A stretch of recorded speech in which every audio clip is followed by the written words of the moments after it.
Talks with Mussolini, EMIL Ludwig. Today I'll be talking about and summarizing the book called Talks with Mussolini, which was published in 1932. And these were conversations that took place at the Palazzo Venezia during March and April 1932 between EMIL Ludwig and the Prime Minister of Italy, Benito Mussolini. It was first published in Germany in 1932 and then published again in 1933. So I'm just going to summarize the important parts and the philosophy and some of the important agreements and disagreements between Mussolini and EMIL Ludwig. And then I'll kind of summarize some points that I want to talk about a little bit more in a little bit more detail from the book itself. So I will recommend to read this book. Please go and read this book. Don't just take the summary at face value, because you may have a different interpretation than I do, but please enjoy the video. So, Talks with Mussolini. We have a quote here: "To act is easy, but to think is difficult, and to guide our actions by thought is irksome." Wilhelm Meister. Okay, the book is divided in contents. Introduction, which is very long, about 35 pages long.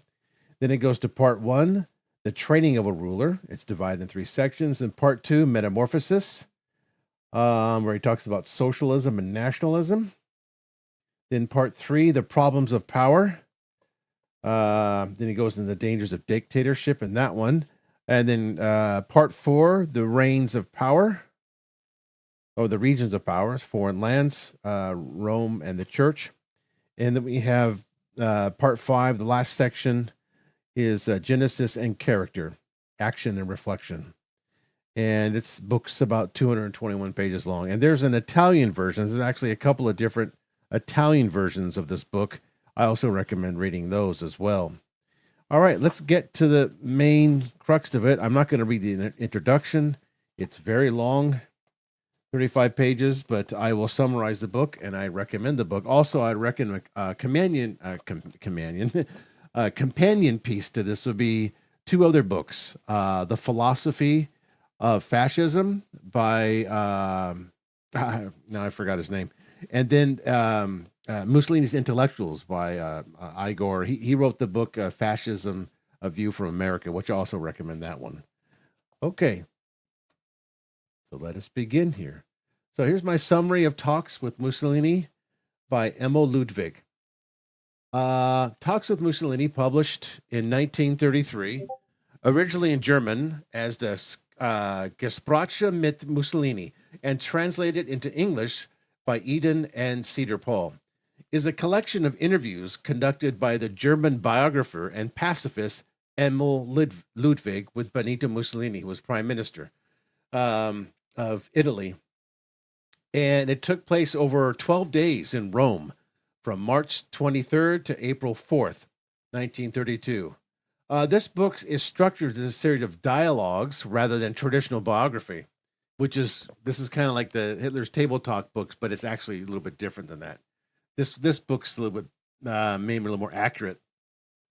The book is structured as a series of dialogues rather than traditional biography, aiming to reveal Mussolini's personality, worldview, and philosophy through abstract discussions in politics, history, society, and personal experiences, and culture. So think of this as that one big, long Joe Rogan interview. I can imagine Mussolini doing an interview with Joe Rogan. Because we're going to focus here on the personality of Mussolini, which makes this a very insightful book. Let's see. So EMIL Ludwig, the person doing the interview here, known for his psychological portraits of historical figures like Napoleon and Bismarck, positions himself as a liberal individualist, challenging Mussolini's authoritarianism, creating a dynamic interplay of ideas. This makes this book so fascinating. The conversations were recorded in German, a language Mussolini spoke fluently from his time in Switzerland. Reviewed and approached by Mussolini with some modifications, and focus on Mussolini's self-presentation as a man of action influenced by Nietzschean will to power and pragmatic realism. The book avoids sensationalism or policy prescriptions, instead painting an indirect portrait of Mussolini as an enigmatic, contradictory figure, energetic and intuitive, yet isolated and fatalistic amid the rise of fascismo. It was controversial upon release. I bet it was, with an Italian edition temporarily withdrawn for further edits. I recommend trying to find the early editions of that Italian edition of this book. There's some interesting edits in there. Though the English version retains the original approved text. So this was approved by the Prime Minister of Italy, Benito Mussolini. Okay, the work highlights Mussolini's evolution from socialist revolutionary to nationalist dictator, emphasizing themes like the necessity of order, the role of myths in revolutions, and the tensions between individualism and collectivism. We have a quick chat. Is this actually live? Yes, it is live. I'm doing this off the cuff. When I'm finished doing a summary of this book, I'm going to highlight some key points of the book and read sections of the book that I thought they were interesting.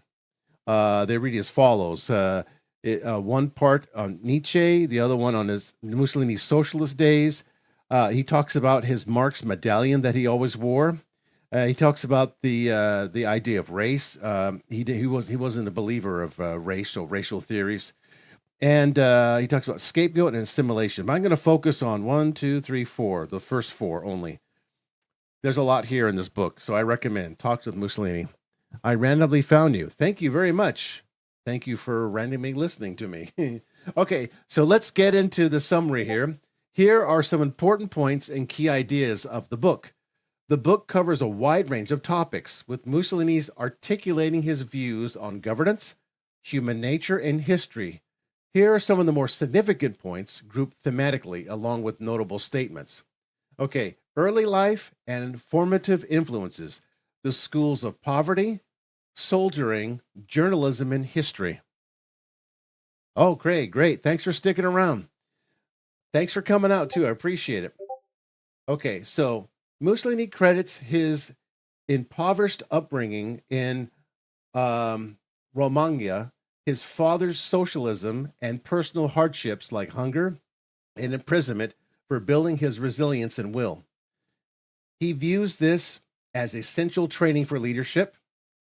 Key statements include, by Mussolini, hunger is a good teacher, almost as good as prison and a man's enemies. He discusses military service as teaching obedience. Mussolini again, a man must learn to obey before he can command. And journalism as a weapon for ideas, though he laments its post-war corruption by personal interests. Historical figures, Machiavelli, read aloud by his father, and Bismarck praised as the 19th century greatest statesman of versatility, shaped him, while he critiques Napoleon for nepotism and overreach. Mussolini again says he wanted to found a dynasty. Okay, next key point, political evolution and fascism, from socialism to, quote, nationalism, road to power. Mussolini traces his shift from communism, influenced by Marx, whom he calls a prophet. I'll get to Mussolini wearing his medallion of Marx's head, to fascism, viewing revolution as creators of new myths and rights. Mussolini says every revolution creates new forms, new myths, and new rights. He defines the March on Rome as an inevitable in a crisis, crediting his intuition for its timing, and describes gradual radicalizing his regime. Most revolutions begin with 100%, but little by little, the new spirit evaporates. We did it the reverse way. I began with a 50%. Nationalism is emotional rather than racial. Race, it is a feeling, not a reality. 95% at least is a feeling. He justifies censorship and order for efficiency, rejecting bureaucracy, but acknowledging its necessity, and promotes corporatism via the Codice del Lavoro as a state intervention in economy without full socialism.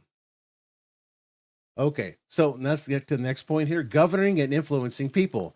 management of men and masses dictatorship. Mussolini sees himself as an artist controlling the masses like a herd. For me, the masses are nothing but a herd of sheep, unorganized. If you would lead them, you must guide them by 10 reins, enthusiasm and interest. Sounds like a demagogue in a democracy, doesn't it? He emphasizes faith over reason. It is faith that moves mountains, not reason. Everything turns upon one's ability to control the masses like an artist. Isn't that the truth? Dictatorships provides more liberty than isolation. He claims the individual does not lack freedom. He has more liberty than an isolated man. He trains successors like Dino Grandi to avoid post-regime degeneration, uses intuition, sixth sense, for loyalty, and balances action with reflection to combat self-deception. Next key point here in the book, society, economy, and home policies, home development, women, labor. Mussolini opposes feminism and promotes population growth, rejecting Malthusian ideas. Economically, I always butcher this guy's name. Malthusian is a blunder, and morally, it is a crime. Women should be passive. Women must play a passive part, opposed to feminism. Education fosters an elite subordinated to the state, and labor is organized under state oversight with private initiative. Achievements like draining the Ponte marshes symbolizes fascist construction. Okay, so moving on to international views with Europe and foreign lands, war causes. He says here, war was inevitable due to tensions, with Italy entering for rebirth. I wanted to bring about the rebirth of Italy, and I have fulfilled my end. He critiques capitalism's crisis, favors ending tariffs, and sees no inherent good and bad nations. Victory matters. So he's critiquing capitalist crisis like everybody did in the early 19th century, claiming that we're in stage capitalism.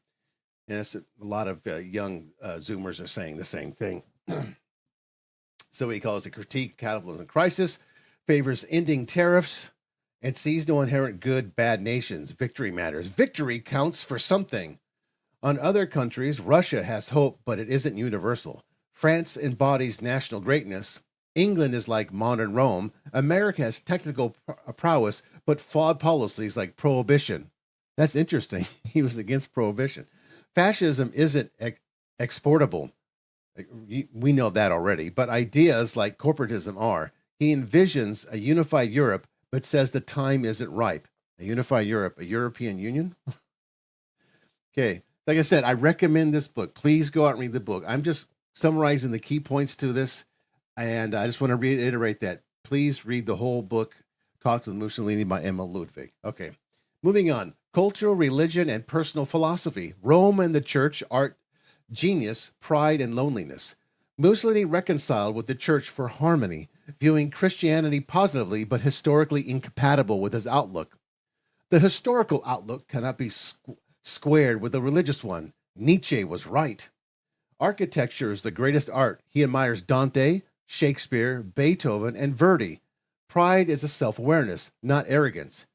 He lives dangerously. Life must not be taken easily. Loneliness is key.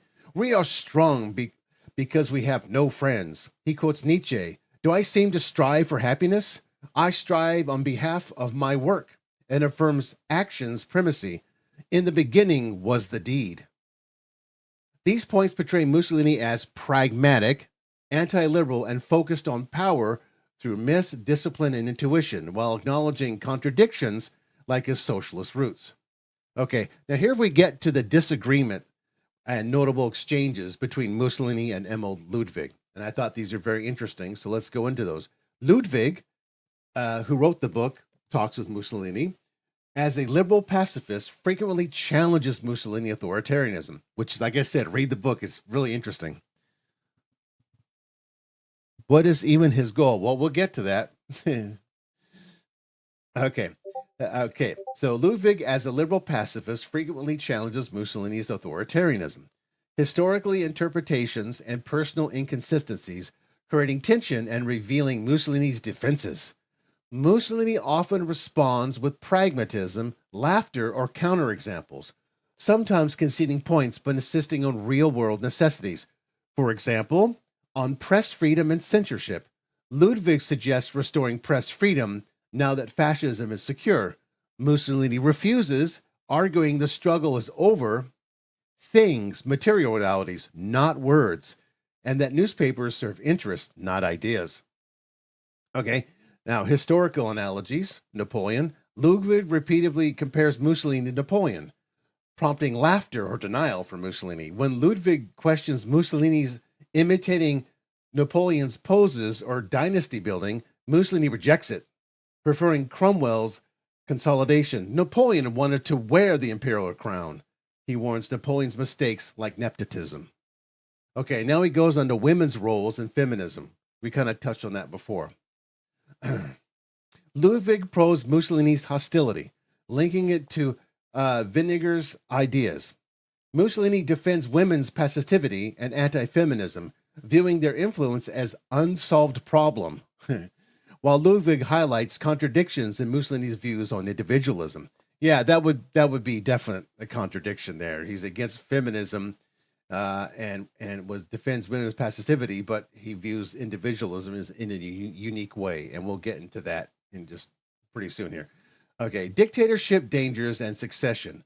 Ludwig warns of chaos after Mussolini's citing Bismarck's fall, questioning if he's training successors. Mussolini admits the risk, but claims he's preparing figures like Grandi, denying a second Duce. Ludwig presses on dynasty for continuity. Mussolini agrees, but protects the monarchy loyally. That's pretty interesting because Mussolini was against monarchy, but yet served the monarchy, and he wants to protect the monarchy. Kind of interesting. The only one of the other fascists, like Sir Oswald Mosley, he wanted a constitutional monarchy. He was the one that favored a monarchy. That's interesting. Okay, patriotism versus pacifism. Ludwig critiques patriotism as primal and bellicose, speeches alarming Europe. Mussolini defends it as elevated feeling through sacrifice, there's that word, explaining speeches test national resolve, and contrast with Goethe's anti-war stance, insisting force defends honor depending on context. Okay. And he gets to the masses and individualism. Ludwig challenges Mussolini's harsh view of the masses as sheep, tying it to discipline, suppressing individualism. Mussolini counters that, marching in step, multiplies individuals in collectivity, rejecting linear progress for spirals. There's the Hegelian influence, the spirals, the Hegelian dialectical spirals, where you can see on the screen there, which is why I put that as the video there, because Mussolini was heavily influenced by Hegel. Okay, personal risks and fatalism. Ludwig questions Mussolini's lack of protection despite attempts on his life. Mussolini attributes it to limits of measures and faith in the unforeseen, extending the state decisions where laws can backfire. Okay, so art and national essence. Ludwig here argues music is supranational. Toscanini conducting Beethoven.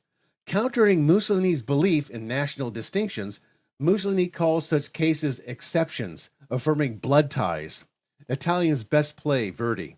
I hope, yeah, Verdi's operas, yeah, are good stuff.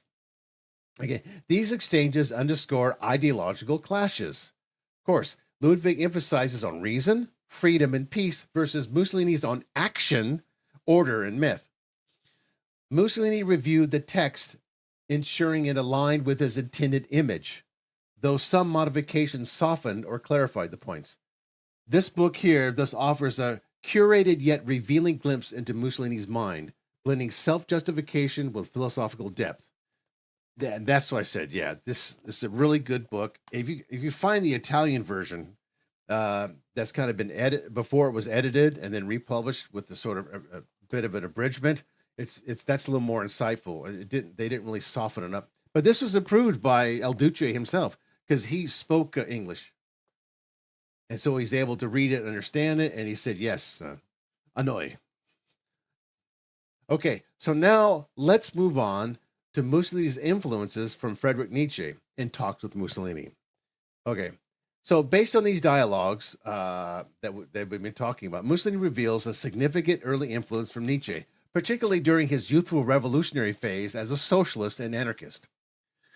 This influence permeates his philosophy of power, action, and individualism, and historical critique, though Mussolini adapts and moderates these ideas to fit his role as a pragmatic statesman and fascist leader. Nietzsche's concepts are invoked multiple times in the conversations, serving as a bridge between Mussolini's past radicalism and his present authoritarianism. Well, to the question is, what is his goal? Is collectivization.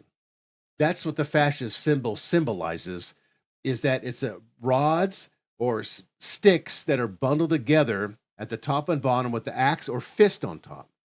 So it's forced collectivization. That's it. And the collectivization was supposed to foster a kind of a relationship, a negotiating relationship between the labor, the employers and employees. It never really worked out. It usually benefited the employers more. It's state intervention. So that's what I covered last week. I covered what fascismo means. The word means itself unity through strength, or strength through unity. So that's sort of the ultimate goal, and he believed that that was a way to fix all the problems that are happening. And how about the eagle? What about the eagle?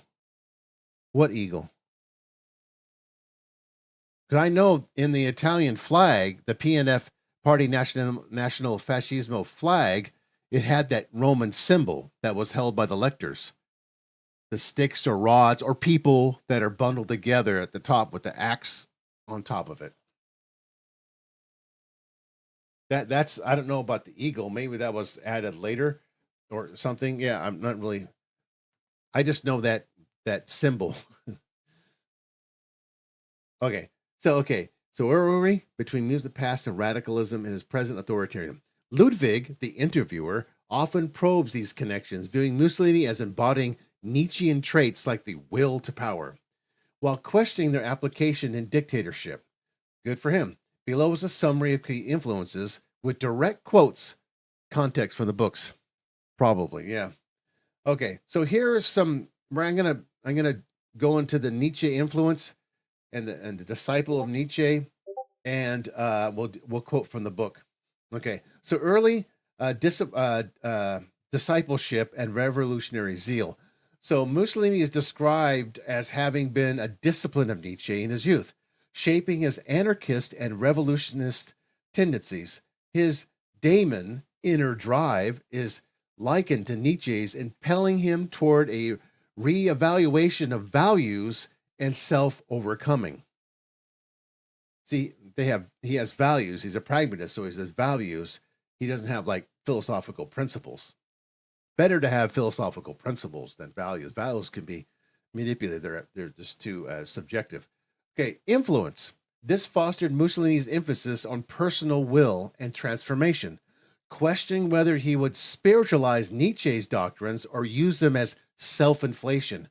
Mussolini references Nietzsche's Umwertung aller Werte, reevaluation of all values. Sorry, I butchered the German. Acknowledging it as a core idea in his character formation. Okay, so context here. Ludwig sees this as making Mussolini a phenomenon apart, contrasting his pacifist individualism with Mussolini's state-driven reason of the state. The spirit, almost like I guess in this context, reason would be the spirit of the state. Because like Hegel, he believed in the spirit of the Geist. Okay, will to power and imperialism. Central influence. Mussolini directly ties Nietzsche's will to power to human nature, describing it as an elementary trend of human nature and an expression of vital energy. He extends this to politics, stating, so long as man lives, he is an imperialist, linking personal drive to national expansion and control. Here's the application of that. This underpins Mussolini's justification for fascism as a system of disciplined action and hierarchy, where the leader channels collective will. Once a socialist, always a socialist. Okay, Ludwig questions if this was Mussolini's motive for war and revolution, to refashion Italy in his Nietzschean vision, combining their shared philosophical ground, so reshaping or reconstructing Italy from the ground up. Okay, 3, critique of Christianity and his historical outlook. Okay, so the key quote here, Mussolini says, of course Nietzsche was right. Mussolini agrees with Nietzsche that Christianity weakened Rome, making it debole and ignorante, weak and ignorant, compared to his earlier Bieci Forti, happy and strong. Hope I got the Italian right. Virtues. He cites Rome's fall under Christian influence as ending the only great dynasty in history, rendering Europe impotent of will. So kind of wants to restore that will again in Italy, or reshaping it, or just kind of creating a new Rome. Influence. Mussolini's youthful writings were in a Nietzschean vein, critiquing Christianity for promoting altruism and passivity. He quotes or paraphrases new, free, lonely, warlike spirits equipped with a certain noble perversion had come to liberate us from altruism. He's criticizing altruism, but yet he's a pacifist. I mean, yet he's a pragmatist.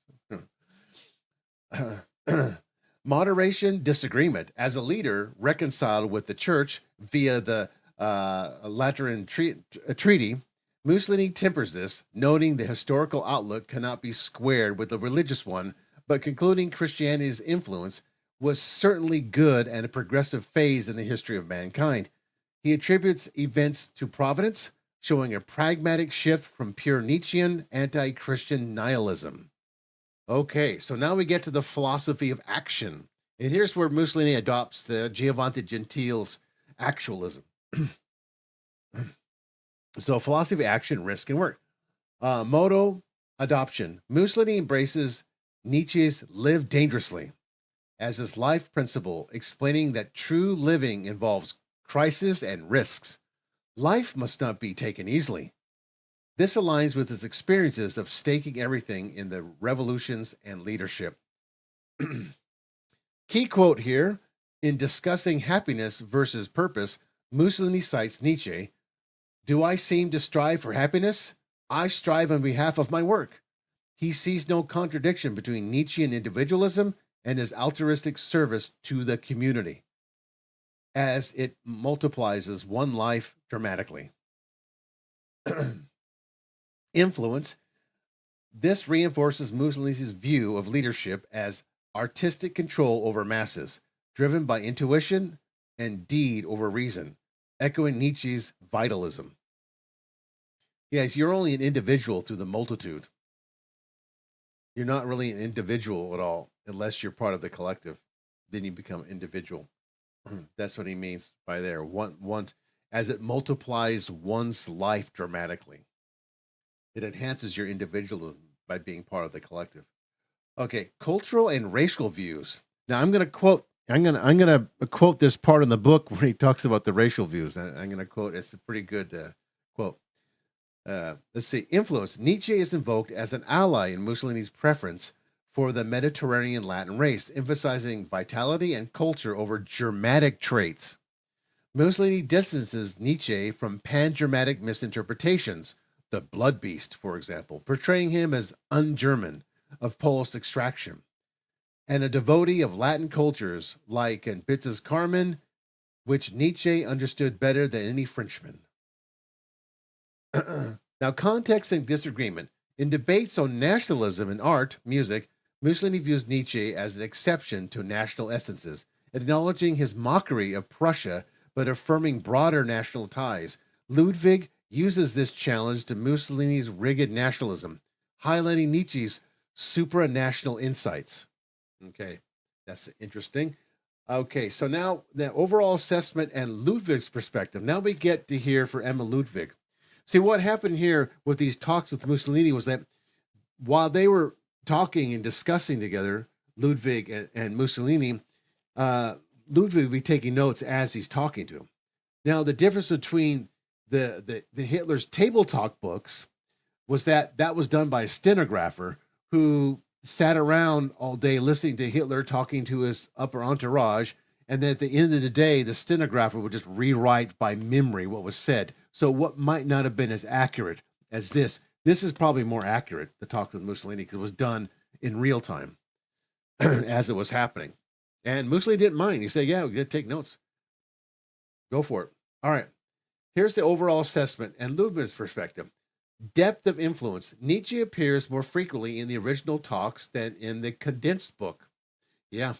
Like I said, find the original book, symbolizing a point of contact between Ludwig and Mussolini. It shapes Mussolini's anti-altruistic, action-oriented worldview, evolving from youthful radicalism to fascist pragmatists. Agreements here. Mussolini fully endorses Nietzsche's critiques of weakness, altruism, and happiness, using them to justify power and revolution. Here's the disagreements and adaptations. No outright rejection, but Mussolini applies Nietzsche selectively, reconciling with the religion for state harmony, prioritizing realpolitik over philosophical priority. Ludwig highlights potential contradictions like individualism versus collectivism. Yeah, good for him. But sees Nietzsche as a shared formidable ally. Okay, so these influences here portray Mussolini as a transforming Nietzschean's ideas into a blueprint for authoritarian rule, blending existential drive with national myth-making. The book avoids deep philosophical analysis, and focuses instead on personal relations through dialogue. See, like I said, that in 1932, that was like a talk with Joe Rogan, because that's Joe Rogan's philosophy. When he interviews people, he wants to know the person, the personal. Okay. So now let me get, okay. Actually, I'm just going to touch on 2 points here. His Marxist medallion, that's on page 38, and race, page 70. So let's read from page 38. Talks to Mussolini about his Marxist medallion. 38. Okay, so that is in the chapter, The Training of a Ruler. 38. Let's see. Oh, yeah, okay. As a young man, to espouse the cause of the revolution gave hope to a young man who felt himself disinherited. It was inevitable that I should become a socialist ultra, a Blanquist, indeed a communist. I carried about a medallion with Marx's head on it in my pocket. I think I regarded it as sort of a talisman. What do you think of Marx now when you look at that at such a medallion? That he had a profound critical intelligence and was in some sense even a prophet. But at that time in Switzerland, I had little chance of discussing such matters. Among my fellow workers, I was the most cultured, and besides, we worked very long hours. In the chocolate factory at Orbe, there was a 12-hour day, and when I was a builder's laborer, I had to carry a hod up 2 stories, 120 times a day. Yet even when I had an obscure conviction that I was only being schooled for what was to become. Okay, so there he talks about the Marxist medallion and how he became a socialist ultra. That's on page 38. Okay, now for the last part I want to highlight before we get to the game portion of the show, race. His view on race. You see how he's different here. Okay, it's page 70. Okay, now here's the interesting. Okay, he talked about the Jews here. Okay, so let's see. What did he ask here? It said Mussolini grew animated, for this is a matter upon which, owing no doubt to the exaggeration of some of the fascists, he feels that he is likely to be misunderstood. Mussolini says, of course there are no pure races. Okay, pure races. Let me go back to the top there. But if nationalism be independent of forms of government and also of questions of class, then must also be independent of questions of race. Do you really believe that some ethnologists contend that there are still pure races in Europe? Do you believe that racial unity is a requisite guarantee for vigorous nationalist aspirations? Are you not exposed to the danger that the apologists of fascism will, like Professor Blank, talk the same nonsense about the Latin races as northern pedants have talked about the noble bloods and thereby increase rival pungencies. Now, here's Mussolini's response to that question. Mussolini says, Mussolini grew animated, for this is a matter upon which, owing no doubt to the exaggeration of some of the fascists, he feels that he is likely to be misunderstood. Mussolini says, of course there are no pure races left. Not even the Jews have kept their blood unmingled. Successfully crossing have often promoted the energy and the beauty of nation. Let's read that one more time and understand that Mussolini rejected this racial theory. Okay, he didn't believe in these racial theories. Here's what he says very clearly. Successful crossings, mixing the blood, have often promoted the energy and the beauty of a nation. Wow, he sounds like he's for open borders. Race, it is a feeling, not a reality. 95% at least is a feeling. Nothing will ever make me believe that biological pure races can be shown to exist today. Let's read that again. Race, it is a feeling, not a reality. 95%, at least it is a feeling. Nothing will ever make me believe that biological pure races can be shown to exist today. Now he goes on. He goes on even further here. He says, the national pride has no need for the delirium of race. Read that one more time to make sure that wasn't clear enough. That national pride, according to Mussolini, has no need of delirium of race. So that is the best argument against anti-Semitism. So that's what EMIL Ludwig says. And then Mussolini agrees, responds. He says, anti-Semitism does not exist in Italy, answered Mussolini. Italians of Jewish birth have shown themselves good citizens, and they fought bravely in the war. Many of them occupy leading positions in the universities, in the army, in the banks. Quite a number of them are generals.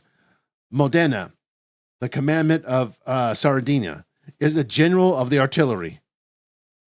And then Ludwig says, nevertheless, I put it, Italian refugees in Paris use it as an argument against you that you have forbidden the admission of Jews to the academy. Let me get to the next page here. Okay, that's it. Then he goes into socialism. No, that is socialism. Okay, Mussolini responds. I'm sorry. Mussolini says, the accusation is absurd. Since my day, there have been no Jews suitable for admission. No Della Seta is a candidate, a man of great learning, the leading authority of prehistoric Italy.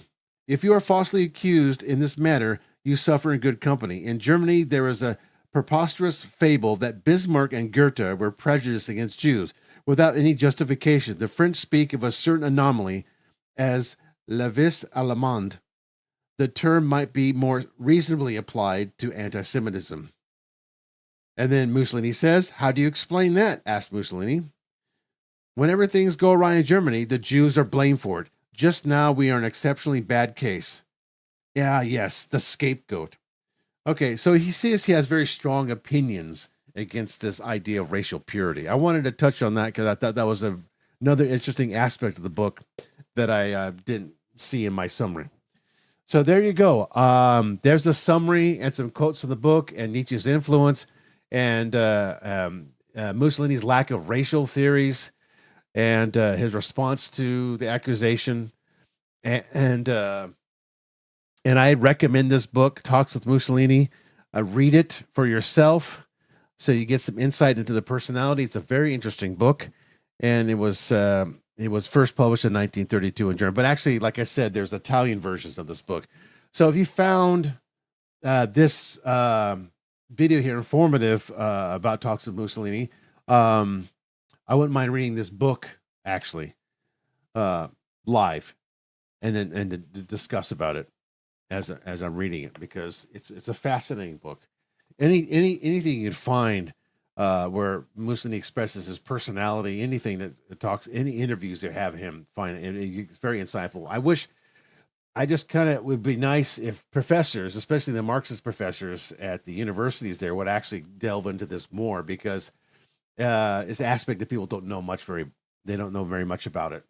So that's why I wanted to share that with you today. This interesting, insightful book, Talks with Mussolini by EMIL Ludwig. Okay, so Now we got that out of the way, and now it's time for the game. That's how I usually like to divide the show. I usually talk about some political philosophy books that I'm studying at the moment, and then I split it. Try to split it in half, where I just relax and have a little game. You know, I know the game stuff isn't that interesting because I usually play kind of older games, but whatever. It is what it is. Okay. Here's my heater was on. Okay, let's get to it. Okay. Check the glasses.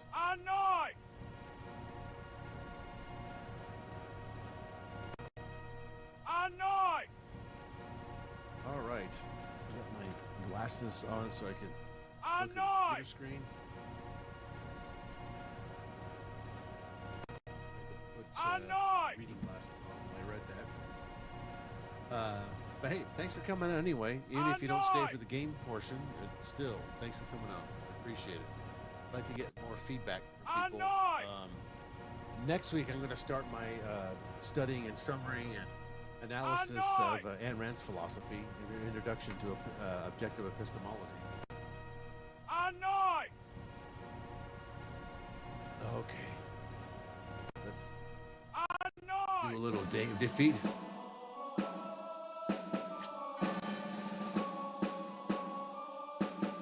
There we go. Let's see if we can get online.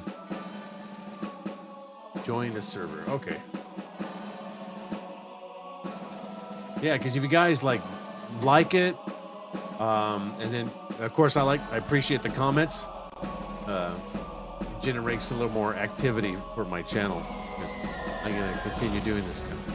Whoa. A little too loud. All right. Let's wait for it to join the server.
Still waiting.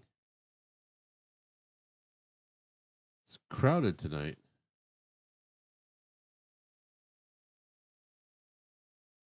Okay. DoD Flash. I don't know. Probably the same maps they always play. I'll be right back.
Oh, come on.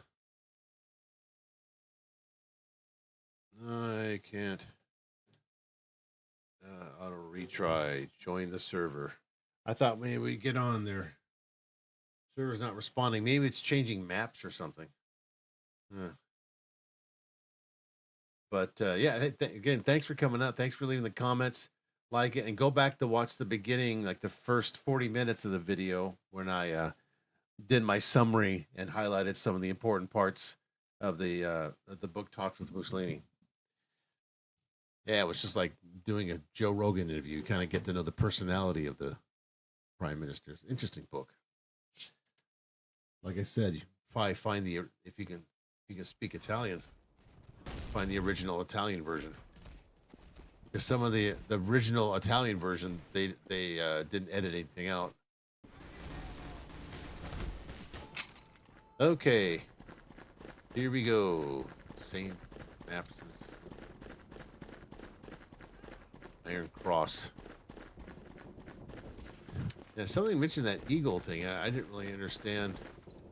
I have to look into that because I'm not really into like the symbols or anything like that.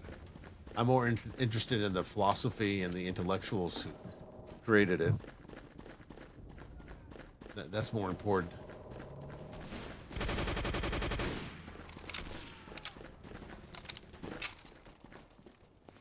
You get a better sense of why people voted for him. Okay. Go ahead, leave a comment, and don't forget to click the like button. It really helps the, it helps the YouTube algorithm. If you don't say anything, or I don't care if you say bad comments, fine by me. YouTube just recognizes it as some kind of activity, even if you give it thumbs down. It still recognizes the activity, so it'll help me. Either way, it helps. Because I do a series of these things once a week. And plus I do my model building on...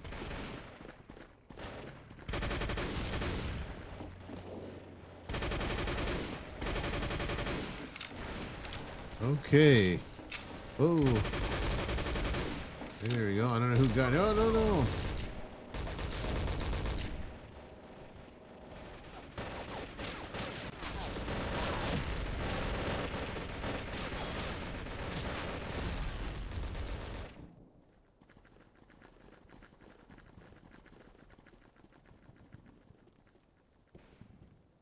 Okay. Did they shoot the radio? I don't know what the purpose of that house is.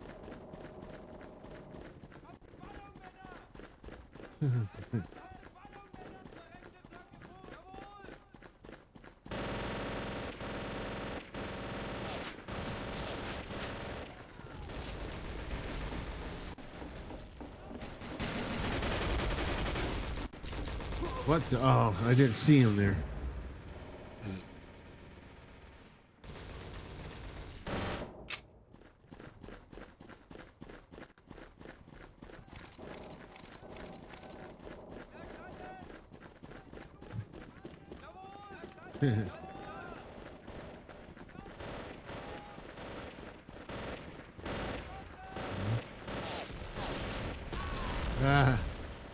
Ooh. You gotta watch out for those grenades there. Okay. Let's see if I can get this flag. What?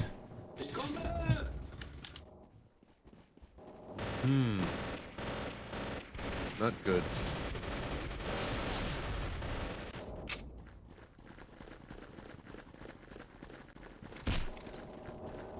Oops, I punched my teammate.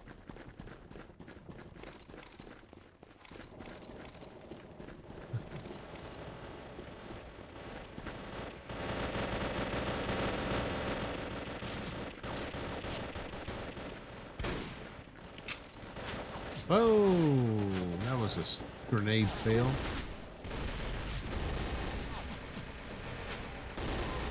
Guy's just camping down there.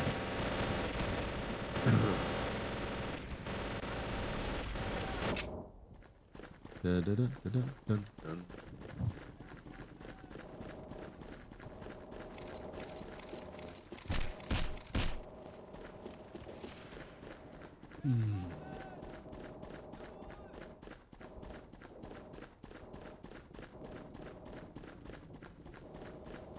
It's like in someone's backyard or something.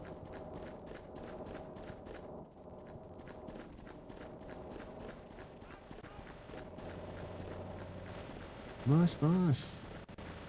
Los, los, los, Granaten vor, los!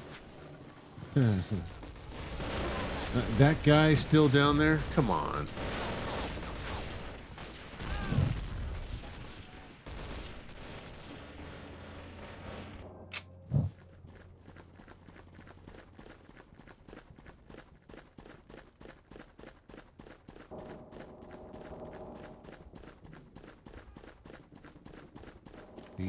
Yes, MOs. Well, we need to get rid of that MG guy.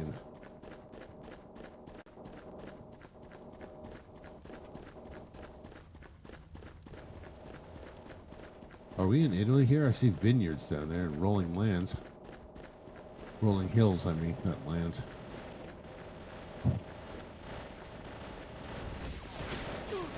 Wow, look at that crossfire. Okay, he's probably still down there. Oh, I got him. Okay, let's see if I can go through there now.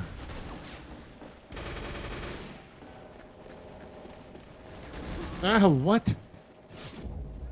Where did that guy come from?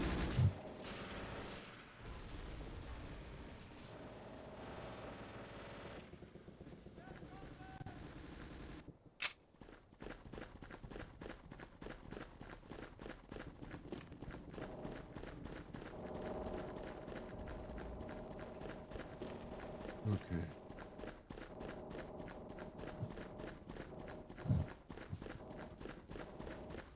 Bum, ba-dum, bum, bum, bum,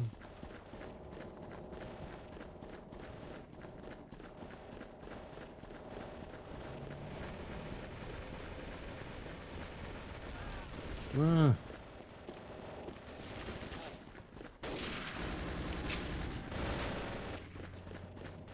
Yeah. There. Double kill. What? I gotta watch out for that guy.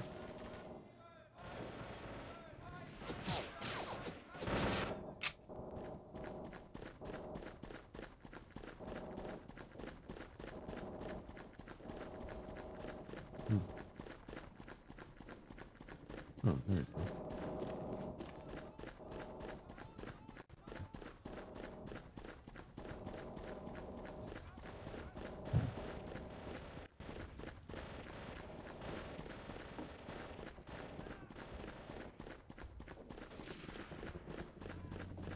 Yeah.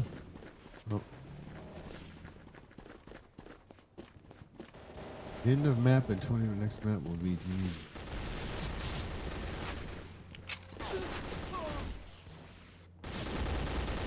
I should get a double. Ah, there it goes. Yeah, I knew I'd get it. That double kill again. You just skipped that. Oh, yeah, you did. It's good with popcorn.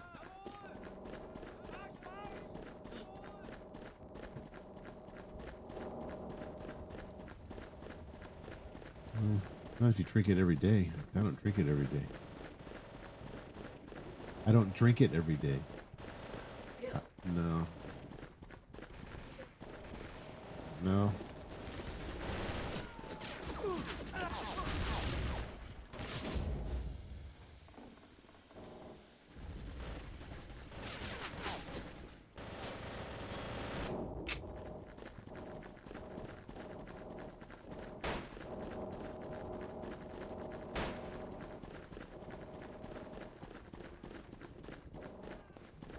Got a cook. There's no flamethrower in this game.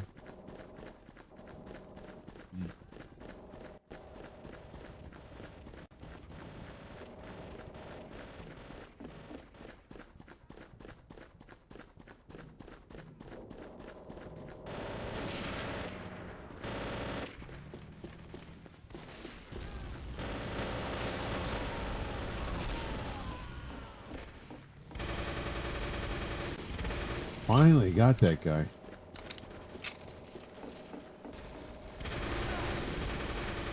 Okay, there's another guy just waiting in there. Oh, run.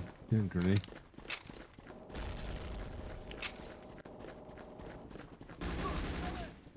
Oh, I got it. Did I get that guy? I didn't kill him? Darn.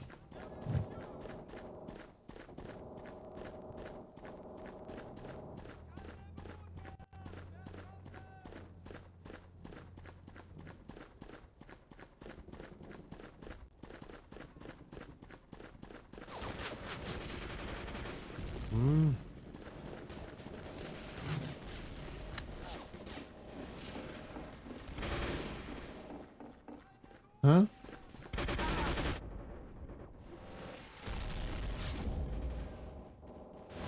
Oh.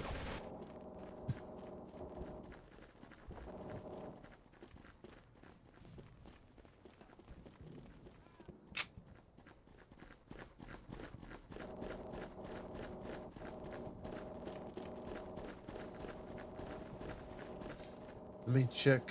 I'm gonna check the other server. That doesn't look good.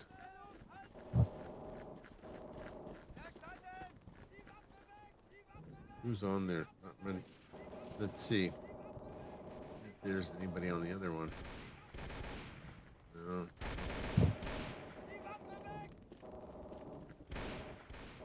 No.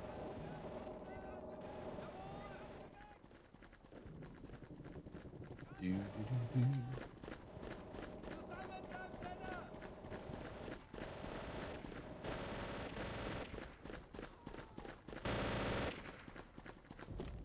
Yep.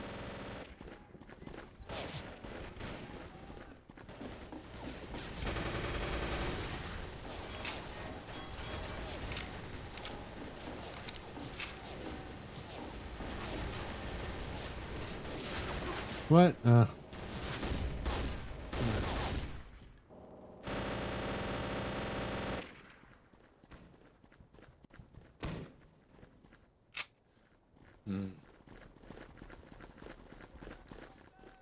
What is the map over there? Oh, Bremen again? Why?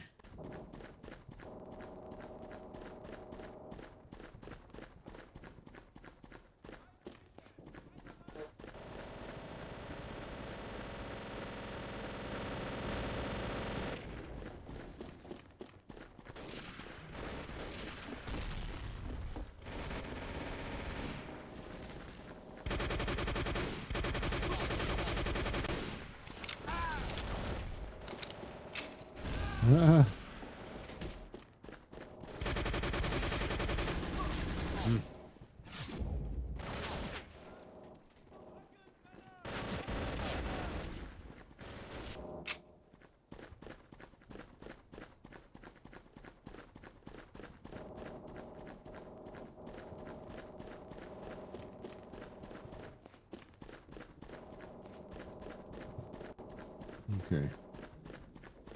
I think we're going to switch to the other game. I've had it with this. Just gets stuck.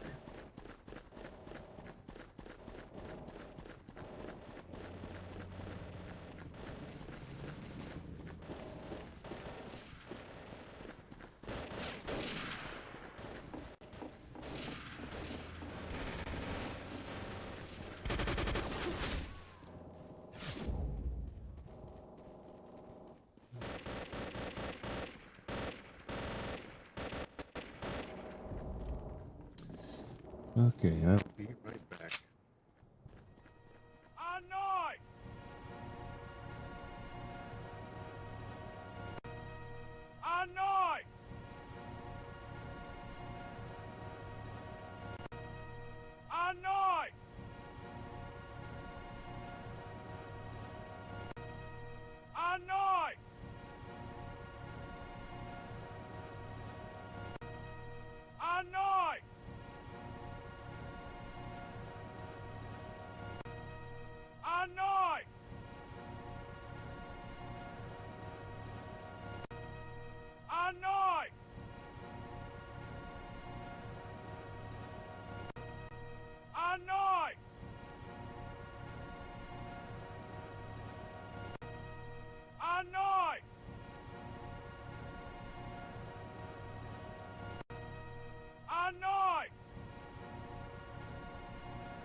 Look, On got my plane. knife! Let's switch to the other games. Wolfie T.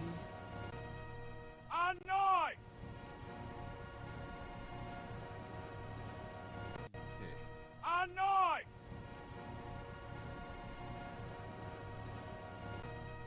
On knife!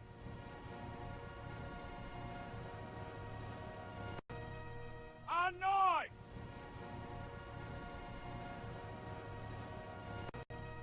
On knife!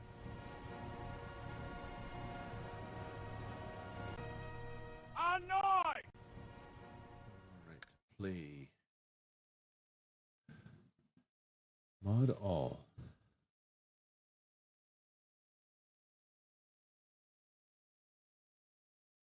Okay. Let's go down to FA server. Recruiting. And it was Bremen.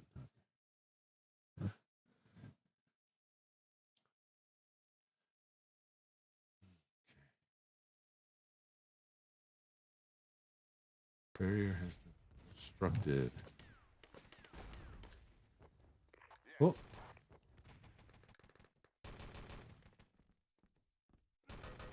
That's not too bad. It should pick up maybe after this and get more people on it. Huh?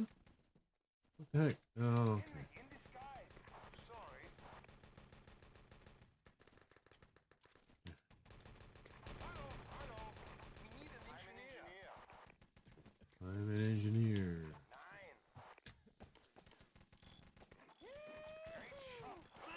9. There.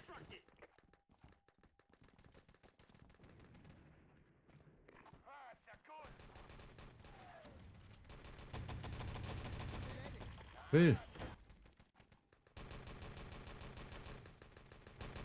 Yeah, this game's more fast-paced.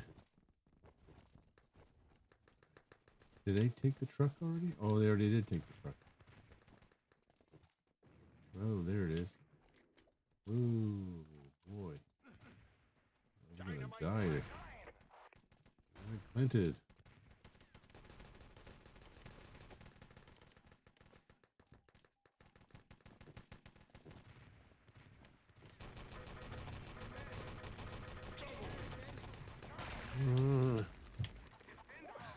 Whoops.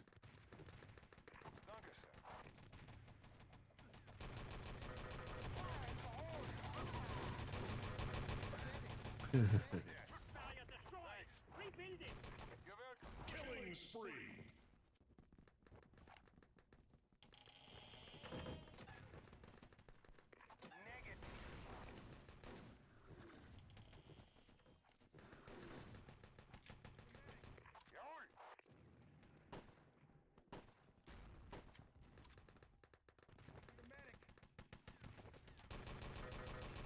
Dynamite planted.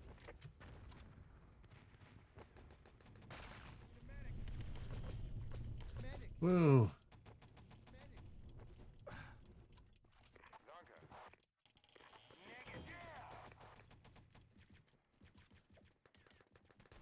Killing spree.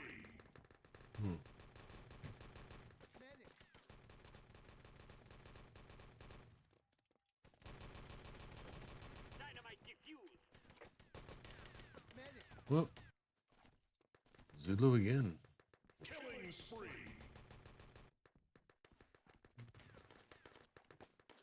Oh. Oh, nice.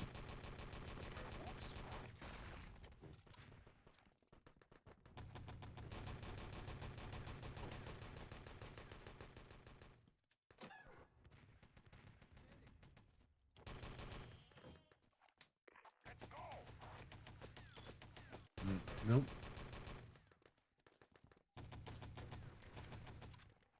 Dynamite planted.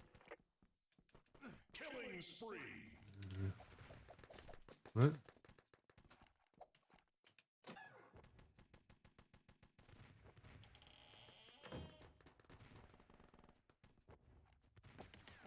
Oh, no. They have damaged our command post. They have constructed a command post. Yep, I hope the next map will be better than this.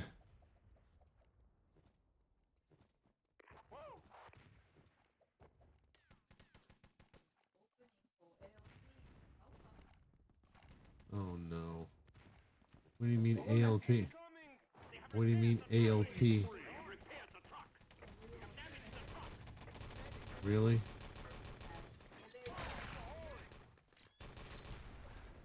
Landmine spotted. Is it through a dispatch company? Spotted. Check your command map. Landmine spotted. Check your command map. Landmine spotted. Check your command map.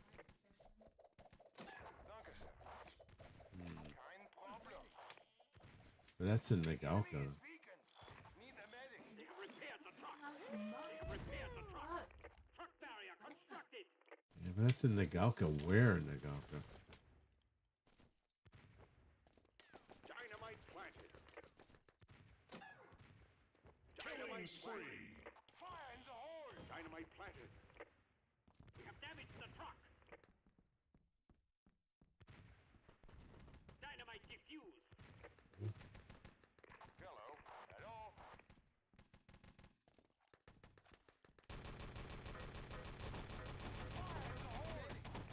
It's what?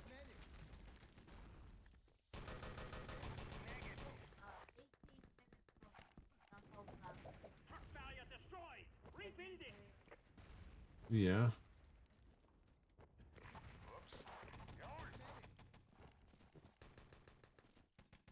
Truck barrier constructed. Killing spree. Dynamite planted. They have repaired the truck. They have repaired the truck. Dynamite planted.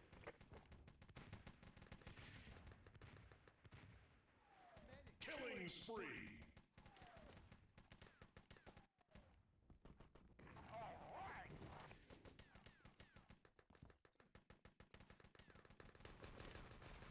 We have damaged the truck.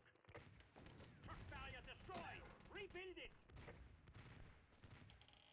Killing spree. Truck barrier constructed. 5 minutes, soldier. Loose, loose. Dynamite planted.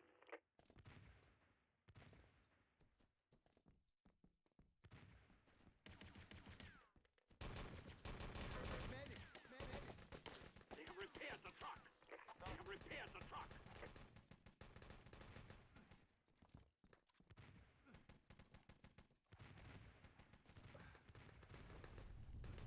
We have damaged the truck. Dynamite defused.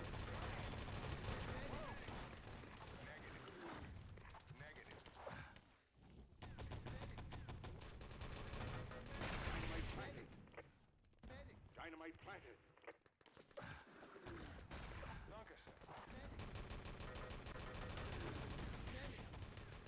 Killing spree.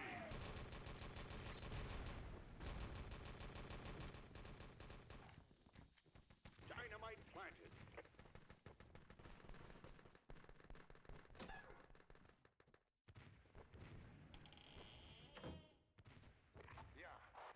Truck barrier destroyed. Rebuild it. They have repaired the truck. They have repaired the truck. The truck is past the first barrier. Damage the truck. They have repaired the truck. They have repaired the truck. We have damaged the truck. They have repaired the truck. They have repaired the truck.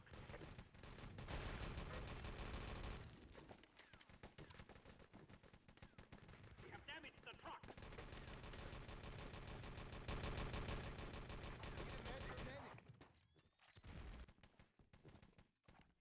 They have repaired the truck.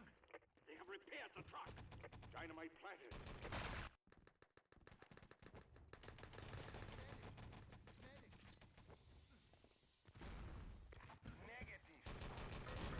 We have damaged the truck. Dynamite planted. Killing spree. Dynamite planted. They have repaired the truck. They have repaired the truck.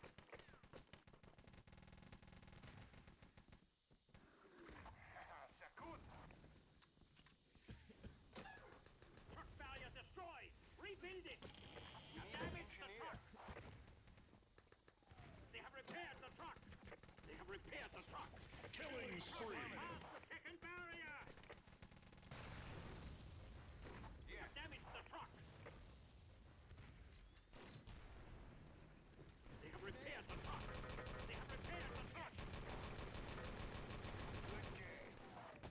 Yeah, they won. Yeah, as soon as they get past the second barrier, then they win. They are only 2 minutes. Yep. Oh, they missed, of course. All right. Here I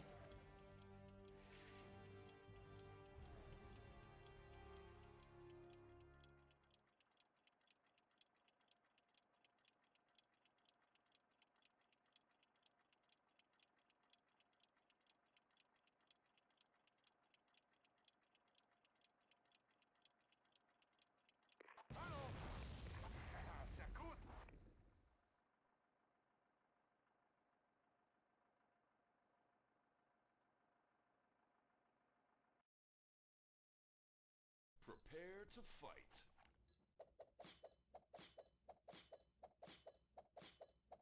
Oh yes.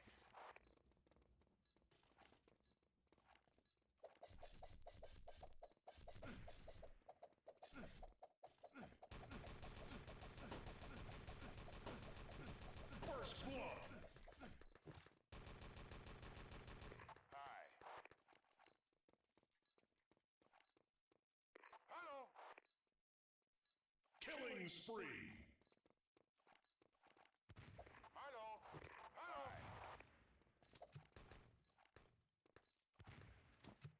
Fight. Protect the goal. Control. Okay. Check the gun control. Get why First blood. are we destroying gun control? Protecting gun controls. I don't get it. Need a medic. Defend our objective.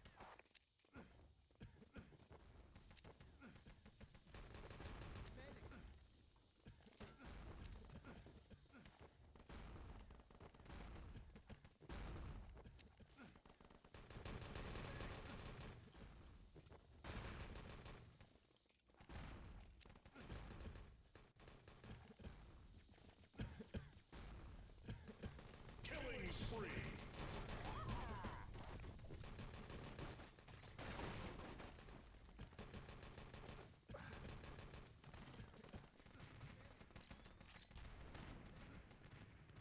Yes. Ah, they're good.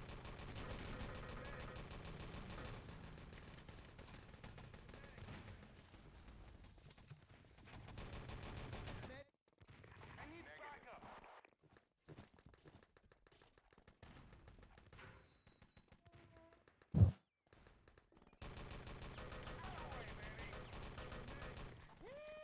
Teppanyaki.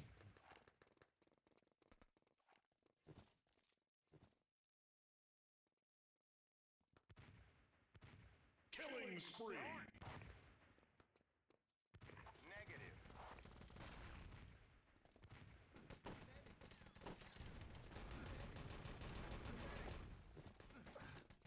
Danke, sir.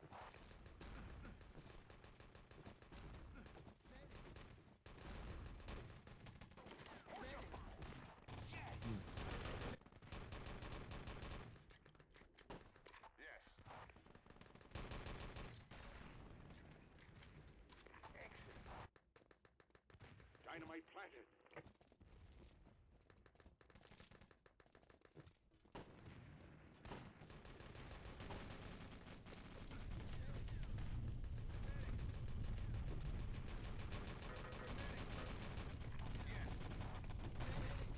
We need an engineer.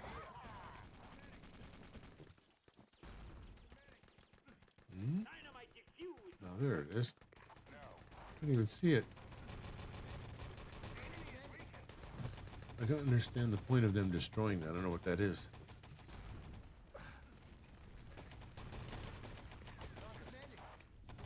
Rampage.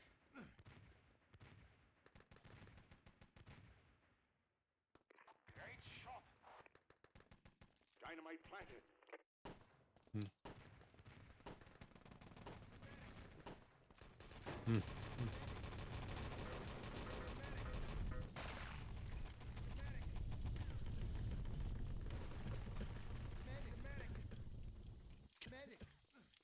What? I'm a covert. Ah, danke. They have constructed a command post.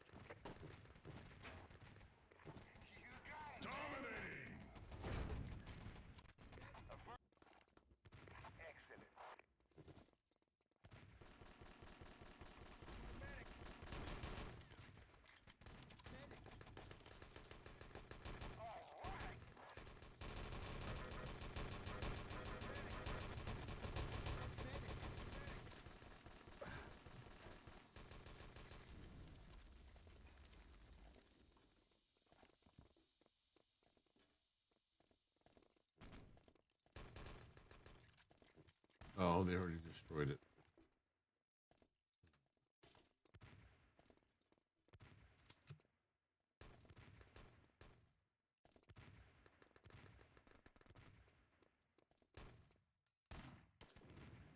Hi.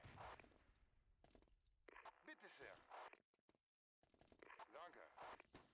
Great shot. Medic.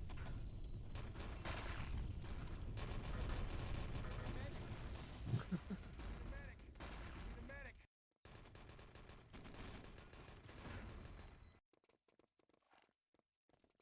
All clear. Killing spree.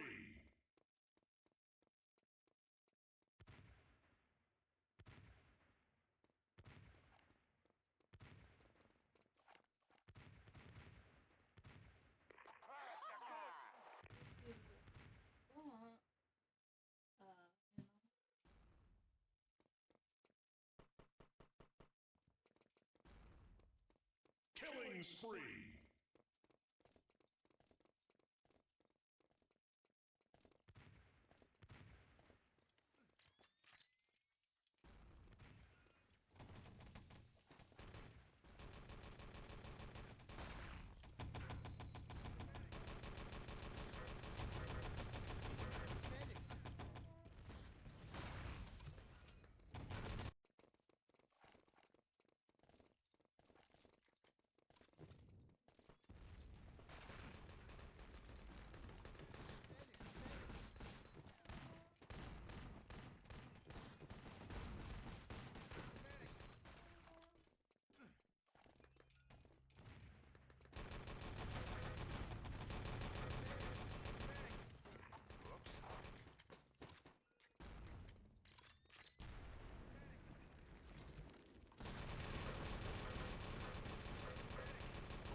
Great shot. Killing spree.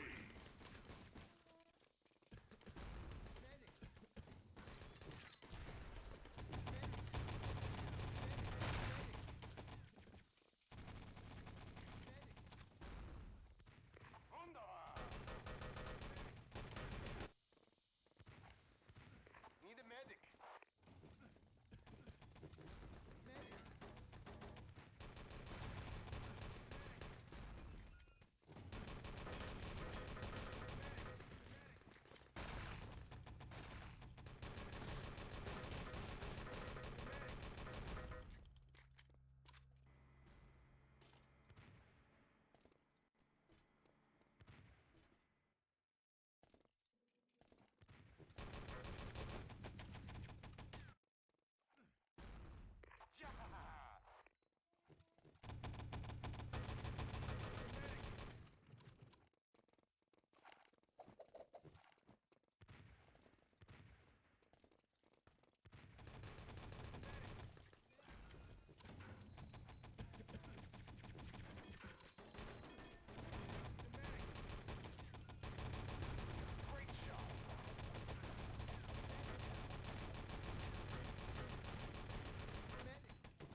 Killing spree.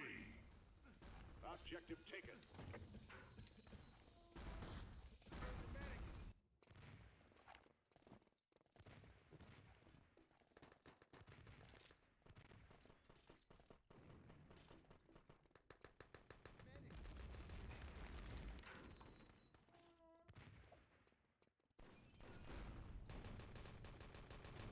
Negative. Objective taken.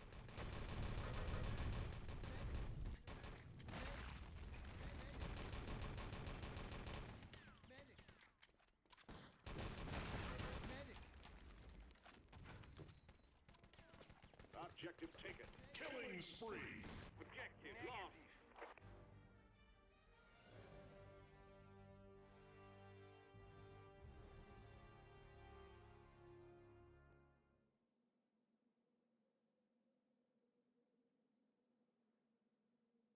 ET Dome map, huh? No thanks.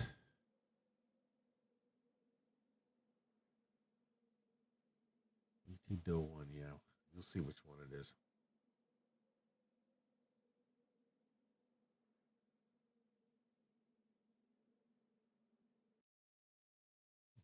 Prepare to fight. Yeah. This one. Good game. Really? Disconnect. Yeah. Yeah, that's about it. Thanks for coming out. And yeah, we'll see you next time.